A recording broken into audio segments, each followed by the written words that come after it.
Hello guys, welcome back to my channel.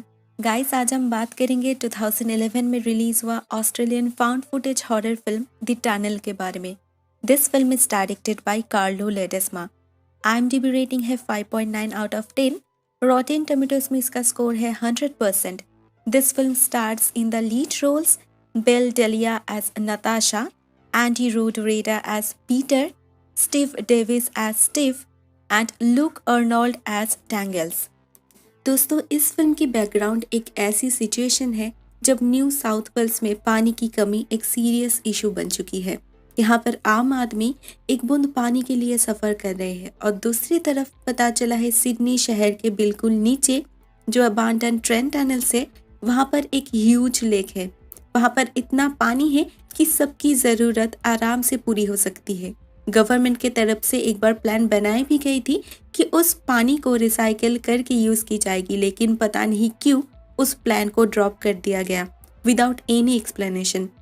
और एक rumour भी है कि उस टनल में कुछ होमलेस पीपल रहते थे, लेकिन सभी लोग अचानक एक दिन गायब हो गए। किसी को कुछ भी नहीं पता वो लोग कहाँ गए और शायद किसी को परवाह भी नहीं है। लेकिन नताशा नाम की एक न्यूज़ रिपोर्टर एक दिन एक वीडियो देखती है उसी टनल की, जहाँ से कुछ बच्चे अचानक गायब हो जाते हैं। उन्होंने अंधेरे में कुछ देखा था और उसी चीज़ की पीछा करते करते वो लोग अंधेरे में कहीं खो गए। सिर्फ उनके चिल्लाने की आवाज़ सुनाई दे रहा था और कुछ नहीं। नताशा डिसाइड करती है वो खुद उस टनल में जाएगी और एक डॉक्यूमेंट्री शूट करेगी। But it was not that easy, you know. वो अकेली ये सब नहीं कर सकती थी और कोई राजी भी नहीं हो रहा था। लेकिन एट लास्ट वो कुछ लोगों को कन्विंस कर पाई और धीरे धीरे एक टीम बनाई गई। इस टीम में है Natasha as the host, Peter Ferguson as the producer, Steve Miller the cameraman and Jim Tangles the sound technician. उन लोगों ने पहले स्टेशन के अंदर से ही अंडरग्राउंड जाने की कोशिश की, लेकिन उन्हें जाने नहीं दिया गया। नताशा इवन वहाँ के सिक्योरिटी गार्ड को ब्राइब करने की भी कोशिश की, लेकिन फिर भी उन्होंने अलाउ नहीं की। तो उन लोगों ने साइडवेज वाला जो एंट्रेंस था वहीं से जाने की डिसाइड की। अंदर जाने पर उन्हें पता चला उन्होंने जितना सोचा था ये जगह उससे भी बहुत बड़ी है। This place is huge. यहाँ पर बहुत सारे ऐसे टनल्स भी है जो मैप में भी नहीं है, लेकिन वो प्रॉब्लम नहीं है। प्रॉब्लम तो ये है इस जगह की मेजर पार्ट्स में अंधेरा है। No electricity, no lights. Entrance की तरफ तो लाइट्स भी थे और सीसीटीवी कैमरा भी, लेकिन यहाँ पर तो अंधेरे में कुछ दिखाई नहीं दे रहा। स्टिल वो लोग टॉर्च लाइट्स की मदद से आगे बढ़ने लगे। यहाँ पर उन्हें आए हुए 1 घंटे से ऊपर हो चुका था। इन द मीन टाइम उन्हें पता चला इस जगह की कुछ सेक्शंस वर्ल्ड वॉर के समय या रेड शेल्टर की तरह यूज किया गया था। यहाँ पर बहुत लोगों को एक साथ एटलीस्ट कुछ दिनों के लिए रखने की सारे अरेंजमेंट्स थे। उन्हें वहाँ पर कुछ मेकशिफ्ट बेड्स, खाने की एम्प्टी कैंस, बॉटल्स, कपड़े और रेगुलर यूज़ की बहुत सारी चीज़ें मिली। ये तो क्लियर है वहाँ पर कुछ दिन पहले तक कोई रहता था, लेकिन कौन? उन्हें तो वहाँ पर कोई भी नहीं मिला। मतलब इन टनल्स में होमलेस पीपल रहते हैं, ये सच है। और ये भी सच है that they are missing.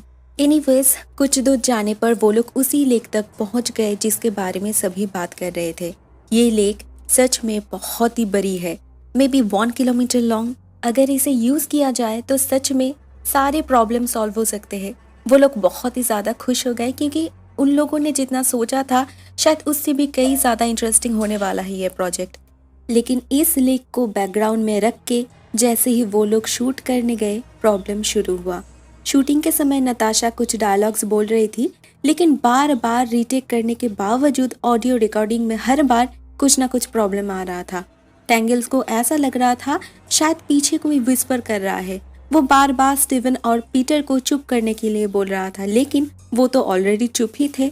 Natasha को छोड़कर किसी ने कुछ भी नहीं बोला। एट लास्ट टैंगल्स इरिटेटेड होकर ओके बोल दिया। छोड़ो यार, और कितनी बार एक ही चीज़ रिटेक करना होगा। उन्हें लगा शायद कोई टेक्निकल इश्यू होगी, बाद में ठीक किया जा सकता है, तो वो लोग आगे बढ़ने लगे। कुछ दूर जाने के बाद वो लोग पहुंच गए बेल रूम में। इस रूम में एक मेटल घंटी थी। वर्ल्ड वॉर 2 के समय इस घंटी की मदद से डेंजर आने पर सभी लोगों को अलर्ट किया जाता था। अभी घंटी इतनी बड़ी है तो आवाज़ भी तो ज़ोरदार होगा ही। ये सारे अबांडन चीज़ें हिस्टोरिकल है, लेकिन किसी को भी पता नहीं है इनके बारे में। अब वो लोग यहाँ पर पहुँच ही चुके हैं तो जितना होगा वो लोग ज़रूर कवर करेंगे। तो नताशा इस घंटी की आवाज़ भी रिकॉर्ड करना चाहती थी और इसीलिए वो एक स्टिक से हिट भी करती है, लेकिन फिर से वही ऑडियो इशू। टैंगल्स को लगा कि शायद ये आवाज़ इतना शार्प है इसीलिए हेडफोन में शायद आवाज़ डिस्टॉर्टेड सुनाई दे रहा। तो वो पास के ही एक कमरे में चला जाता है। फिर से एक बार रिकॉर्डिंग शुरू होता है, लेकिन तभी टैंगल्स को कोई जोर से खींचकर अंदर ले जाता है। बाकी के लोग तभी सब कुछ छोड़कर उसका पीछा करते हैं, लेकिन टैंगल्स कहीं भी नहीं मिलता। ऐसा लग रहा था जैसे वो हवा में ही गायब हो गए। बहुत दूर जाने पर भी जब उन्हें टैंगल्स नहीं मिला तो वो फिर से उसी बेल रूम में वापस आते हैं, लेकिन वो देखते हैं उन लोगों ने यहाँ पर जो कुछ भी छोड़ कर गए थे वहाँ पर कुछ भी इंस्ट्रूमेंट्स नहीं है, माइक, हेडफोन्स, कॉर्ड्स, लाइट्स, कुछ भी नहीं। हार्डली 5 मिनट के लिए तो वो गए थे। इतना कम समय में कौन यहाँ से सब कुछ हटा सकता है? लेकिन ये सोचने की वक्त अभी नहीं है। अभी फर्स्ट प्रायोरिटी है टैंगल्स, उसे ढूंढना होगा। उनके पास टॉर्च भी नहीं है तो वो कैमरे की लाइट को ही यूज करना शुरू की एज गाइड लाइट, लेकिन इससे चार्ज बहुत ही जल्दी खत्म हो रहा था और उनके पास ज़्यादा स्पेयर बैटरीज भी नहीं थे। तो उन्हें जो भी करना है बहुत जल्दी करना होगा। उन लोगों के पास मैक्सिमम 3 आवर्स और है। नताशा के पास और एक छोटा कैमरा था, लेकिन उसमें कोई भी लाइट नहीं थी, तो उसमें सिर्फ नाइट विजन में ही देखा जा सकता है। तो ये 2 कैमरा लेकर वो लोग टैंगल्स को जिस तरफ ले जाया गया था उसी तरफ चलने लगे। चलते चलते एक रूम तक वो लोग पहुंच गए जो स्क्रैप मेटल से ब्लॉक किया गया था, लेकिन अंदर से कुछ आवाज़ें भी आ रही थी। तो उन्हें लगा कि शायद टैंगल्स अंदर ही होगा, तो वो किसी तरह से उस ब्लॉकिंग को हटाने की कोशिश कर रहे थे।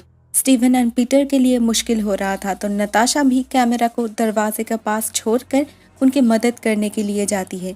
अंदर उन्हें टैंगल्स तो नहीं मिलता, लेकिन वो जो देखते हैं वो काफ़ी डरावना था। पूरे कमरे में खून ही खून था, वो भी फ्रेश ब्लड। ऐसा लग रहा था जैसे कुछ ही देर पहले यहाँ पे किसी को टॉर्चर किया जा रहा था और उन्हें वहाँ पर टैंगल्स की टॉर्च भी मिलती है।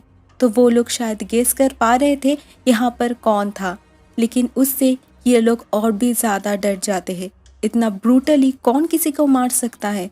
कोई इंसान या फिर कुछ और? वो लोग जल्दी से बाहर आने लगते हैं, लेकिन जब नताशा कैमरा को उठाती है उसे लगता है उसने जहाँ पर कैमरा को रखी थी वहाँ पर ये कैमरा नहीं था। वो जल्दी से फुटेज चेक करने लगती है। तभी उन्हें पता चलता है वो लोग जब कमरे के अंदर थे तो किसी ने इस कैमरे को उठाया था। नॉट ओनली दैट, वो जो कोई भी था उसने इन सभी को बहुत करीब से शूट किया है।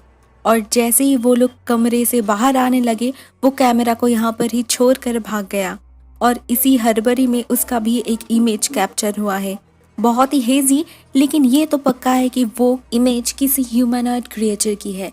बड़ी बड़ी आंखें, पेल स्किन और बहुत ही शार्प नीडल्स जैसे बाल। इसके बाद उन लोगों ने वही किया जो कोई भी नॉर्मल इंसान करता, वो लोग भागने लगे। लेकिन वो लोग जाएंगे कहाँ? कौन सी जगह सेफ है? कुछ भी तो नहीं पता उन्हें, एंड दे आर लॉस्ट। उन्हें वे आउट तक नहीं पता। वो लोग सिर्फ इतना जानते हैं जान बचाना है तो उन्हें एक साथ रहना होगा। कुछ दूर जाते ही उन लोगों को लगा कि शायद कोई उनकी तरफ आ रहा है, तो वो छुप जाते हैं, लेकिन पता चलता है ये वही सिक्योरिटी गार्ड है। उसे देखकर इन लोगों को जैसे होप मिलता है और वो लोग उसी गार्ड के पीछे पीछे चलने लगते हैं, लेकिन कुछ ही समय में उस गार्ड को भी कोई खींच लेता है और ये लोग पागलों की तरह दौड़ने लगते हैं। भागते भागते वो लोग फिर से उसी लेक के पास पहुंच जाते हैं और उन्हें वहाँ पर ह्यूमन आईबॉल्स मिलता है जो बहुत ही घिनौना था। मतलब ये क्रिएचर जो प्रोबेबली एक मेल है वो सिर्फ इंसानों को मारता ही नहीं है, उन्हें बहुत टॉर्चर भी करता है। डर के मारे इन लोगों की हालत खराब हो चुका था। वो लोग अभी क्या करेंगे, कहाँ जाएंगे, ये सभी वो लोग सोच रहे थे। अचानक से उन्हें किसी की रोने की आवाज़ सुनाई देती है। वो लोग छुप जाते हैं और नताशा नाइट विजन कैमरे की मदद से देखने लगती है वो आवाज़ कहाँ से आ रही, और तभी वो जो देखती है उससे उसकी रोंगटे खड़ी हो जाती है। वो देखती है वो सिक्योरिटी गार्ड रो रहा है और किसी ने उसकी आंखें नोच ली है। वो दर्द से तड़प रहा है, लेकिन ये लोग खुद इतना ज़्यादा डरे हुए हैं कि चाहकर भी मदद नहीं कर पाए। और तभी पीछे से वो क्रिएचर आता है और उस गार्ड को बहुत ही बेरहमी से मार डालता है। नताशा खुद को और नहीं रोक पाती और वो चिल्लाने लगती है, जिससे उस क्रिएचर को भी पता चल जाता है ये लोग यहाँ पर है। जान बचाने के लिए वो लोग फिर से एक बार भागने लगते हैं और एक छोटी सी ओपनिंग में से गुजरते समय वो क्रिएचर ऑलमोस्ट पीटर को ले जाने ही वाला था, लेकिन तभी जैसे ही स्टीवन कैमरे को घुमाता है उस तरफ रोशनी गिरती है, वो क्रिएचर इमीडिएटली भाग जाता है और वो समझ जाते हैं इस क्रिएचर को शायद रोशनी से डर लगता है। फॉर्चुनेटली उनके पास अभी भी लाइट की एक सोर्स है, वो कैमरा, लेकिन अनफॉर्चुनेटली उनके पास सिर्फ एक ही बैटरी है और तभी लाइट्स ऑन ऑफ होने लगता है। स्टीवन जल्दी से लास्ट बैटरी इंसर्ट भी करता है, लेकिन लाइट स्टेबल होने से पहले ही वो क्रिएचर अटैक कर देता है। नताशा ग्रुप से अलग होकर भागने लगती है। नाइट विजन कैमरे से हम देखते हैं वो क्रिएचर नताशा को खींचकर लेक के पास ले जाता है और पानी में डुबोकर मारने की कोशिश करता है। उस तरफ स्टीवन एंड पीटर किसी तरह से खुद को संभाल कर नताशा को बचाने के लिए जाते हैं और कोई ऑप्शन ना पाकर पीटर चिल्लाकर उस क्रिएचर को अपनी तरफ बुलाता है और जैसे ही वो क्रिएचर उस पर अटैक करता है उसी समय में स्टीवन नताशा को लेकर एक कंपैरेटिवली वेल lit टनल्स में पहुंच जाते हैं। यहाँ पर सीसीटीवी कैमरा भी है जिसमें हम देखते हैं पीछे से पीटर बहुत ही वुंडेड हालत में उनके तरफ आ रहा है। एट लास्ट पूरी रात टनल्स में बिताने के बाद वुंडेड पीटर को लेकर स्टीवन और नताशा बाहर स्टेशन में आ पहुंचते हैं। वो मदद के लिए भी कॉल करते हैं, लेकिन तब तक पीटर गुजर चुका था। बाद में पता चलता है इंटरनल ब्लीडिंग के कारण उसका मौत हुआ है। कुछ दिन बीत जाता है। उस इंसिडेंट के बाद नताशा जर्नलिज्म छोड़ चुकी है। टैंगल्स अभी भी लापता है, लेकिन इतना सब कुछ होने के बाद भी इन्वेस्टिगेशन में उतना जोर नहीं दिया गया। कॉन्ट्राडिक्टरी एविडेंस होने के कारण केस फाइल्स बंद कर दिया गया। स्टीवन अभी भी एज अ न्यूज़ कैमरामैन काम करता है, लेकिन वो अभी तक उस इंसिडेंट को भुला नहीं पाया और शायद कभी वो भूल भी नहीं सकता। अभी भी किसी को कुछ भी नहीं पता वो क्रिएचर कौन था और कैसे उस टनल में आ पहुंचा। गवर्नमेंट को भी शायद कोई इंटरेस्ट नहीं है, या फिर उन्हें सब कुछ पता है, इसीलिए उन्होंने वो प्लान ड्रॉप की थी। ये सिचुएशन ऐसी है, सिर्फ जिन्होंने देखा है, जिन्होंने फेस किया है, वो लोग ही बिलीव करेंगे, नहीं तो बाकी के लिए ये तो सिर्फ एक झूठी कहानी है। दोस्तों, मैं ये वीडियो यहाँ पर ही ख़त्म करती हूँ। अगर आपको पसंद आता है तो प्लीज़ एक लाइक दे देना एंड सब्सक्राइब कर लेना। टाटा।